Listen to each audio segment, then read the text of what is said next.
নমস্কার, সকলকে স্বাগত জানাই আমাদের চ্যানেলে। আপনার দিনটি শুভ হোক এই প্রার্থনা করে ভিডিওটি শুরু করছি। গত 29শে জুন রাত্রিবেলা 11:35 শনি মহারাজ বক্রগতি লাভ করেছেন নিজের রাশি কুম্ভ রাশিতে। তার ফলে 12টা রাশিরই কোনো না কোনো কিছু পরিবর্তন দেখা দেবে। শনি গ্রহ যেহেতু কর্মফলদাতা বা কর্মের ফলদাতা বলা হয় ওনাকে, তার জন্য প্রত্যেকটা কাজের ফল আপনারা অবশ্যই পাবেন।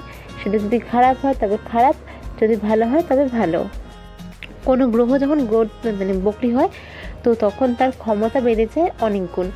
সেই হিসাবে শনি গ্রহের ক্ষমতাও এই সময় বেড়ে গেছে অনেকটাই। তাই কর্মের ফল হিসেবে যার জন্য ভালো অপেক্ষা করছে সেটা অনেক গুণ বেড়ে যাবে, এবং আপনার কর্মের পরিপ্রেক্ষিতে যদি আপনার জন্য কোনো খারাপ কিছু ওয়েট করে সেটার চান্সও থাকছে বহুগুণ। এই ভিডিওতে আমি রাশি সাপেক্ষে প্রতিকার এবং রেমেডি দিয়ে দেব। আপনারা চাইলে যদি মন থেকে মেনে করতে পারেন, যে হ্যাঁ মনে বিশ্বাস রেখে যে হ্যাঁ আমি করছি, আমি হয়তো কিছুটা বেটারমেন্ট দেখতে পাবো বা বেটার থাকবো, এটা মনে রেখে করতে পারলে অবশ্যই ফল পাবেন। তবে মনের যদি খুঁতখুঁত নিয়ে করেন, সেটা এই রেমেডি হোক বা যে কোনো রেমেডি, আপনি ফল পাবেন না। তো ভিডিওটি শুরু করা যাক। আজকের এই ভিডিওতে আমি আজ মেষ রাশি একটু বলেই দিয়েছি, আগে বৃষ রাশি সম্পর্কে বলবো। বৃষ রাশির জাতক জাতিকাদের জন্য কি অপেক্ষা করছে আর তাদের জন্য প্রতিকার এবং রেমেডি। তো চলুন ভিডিওটি শুরু করা যাক। বৃষ রাশির জাতক জাতিকাদের ক্ষেত্রে এই 140 দিনের মধ্যে হসপিটালে যাওয়ার একটা অনেক বড় চান্স রয়েছে। সেটা নিজের জন্য হতে পারে, সেটা পরিবারের যে কোনো জনের জন্য হতে পারে, গুরুজনের গুরুস্থানের যে কোনো পাড়া প্রতিবেশী, যে কারোর জন্যই হতে পারে, বা এরকম হতে পারে কোনো বন্ধুর ফ্যামিলি, যে কারোর জন্যই হতে পারে। এবার এটা হচ্ছে খুব সামান্য ব্যাপার থেকে কোনো বড় ব্যাপারও হতে পারে। হয়তো অনেক সময় আমাদের হয়ে যায় যে কিছু একটা দিয়ে অল্প কেটে গেল, টিটানাস নিতে হবে, তার জন্য যাচ্ছি হসপিটাল। আবার কোনো বড় কোনো দুর্ঘটনা শিকার হতে পারে, সেই ক্ষেত্রেও এটা হসপিটালের একটা ব্যাপার থাকছে। এবার বললাম প্রথমেই যার যেমন কর্মফল। এবার আপনারও বৃষরাশি, আরেকজনেরও বৃষরাশি।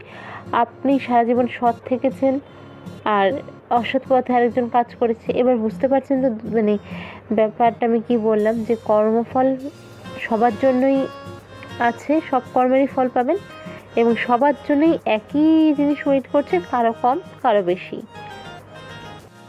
মুখমণ্ডলের কোনো কিছুর জন্য এই সময় আপনাকে কিছু প্রবলেম ফেস করতে হতে পারে।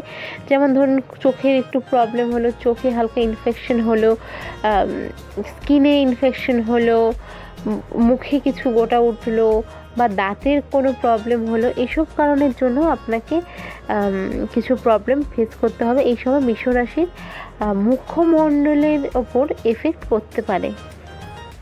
এই সময় বৃষ রাশির জাতক জাতিকাদের একটা জিনিস সাবধান করে দেব, যেটা হবে সেটা হওয়ারই, তবে কিছু কিছু সাবধানতা আগে থেকে মেনটেন করা এগুলো খুব দরকার।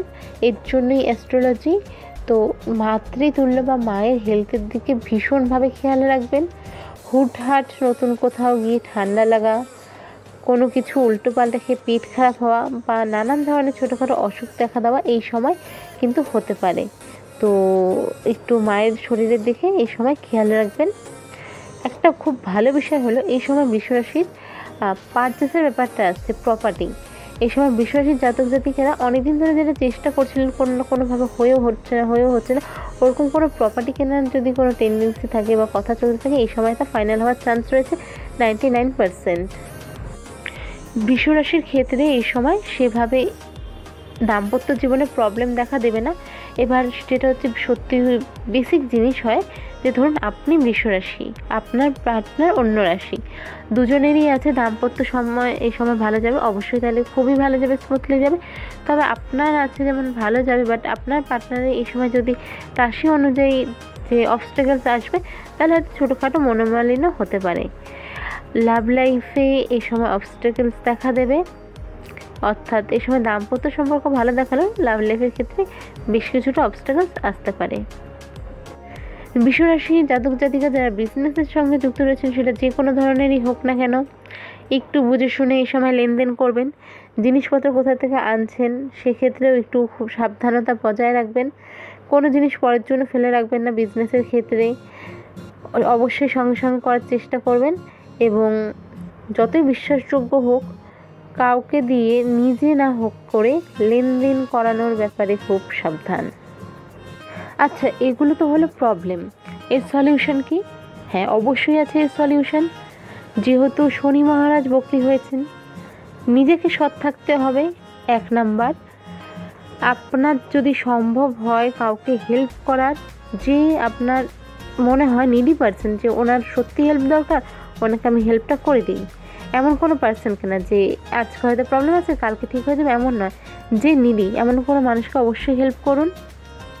ভীষণ কোনো লোভনীয় অফার যদি এ সময় পান, কিন্তু অসৎ কোনো ব্যাপারে একেবারেই তার দিকে পা বাড়াবেন না। তা আপনাকে কর্মফলে খারাপ কিছুর সাথে সাথে সর্বশান্তও করতে পারে।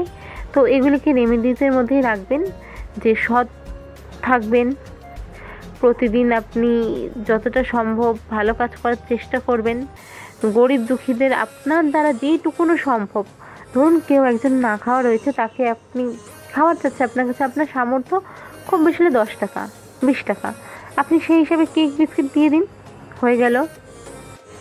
এবার প্রতিদিন স্নান করে পুজো বা দৈনিক যে রেমেডিস করবেন রাশি অনুযায়ী, সেগুলো বাদেও দুর্গে রক্ষণে সোহা এই মন্ত্রের 21 বার, সম্ভব হলে 108 বার জপ করবেন। চেষ্টা করবেন যাতে কোনোভাবেই এটা বাদ না যায়। দুর্গে রক্ষণে সোহা এই মন্ত্রটির প্রত্যেক দিন জপ করবেন এবং মন থেকে বিশ্বাস করবেন যে প্রত্যেকটা প্রবলেমের থেকেই ওভারকাম আপনি করে নেবেন। ভগবান আপনার সাথে আছে। আর রেমেডিগুলো মন থেকে করবেন। তো আজকের ভিডিও এটুকুই বৃষরাশির জন্য। দেখা হচ্ছে পরের ভিডিওতে। ভালো থাকবেন, সুস্থ থাকবেন। নমস্কার, রাধে রাধে।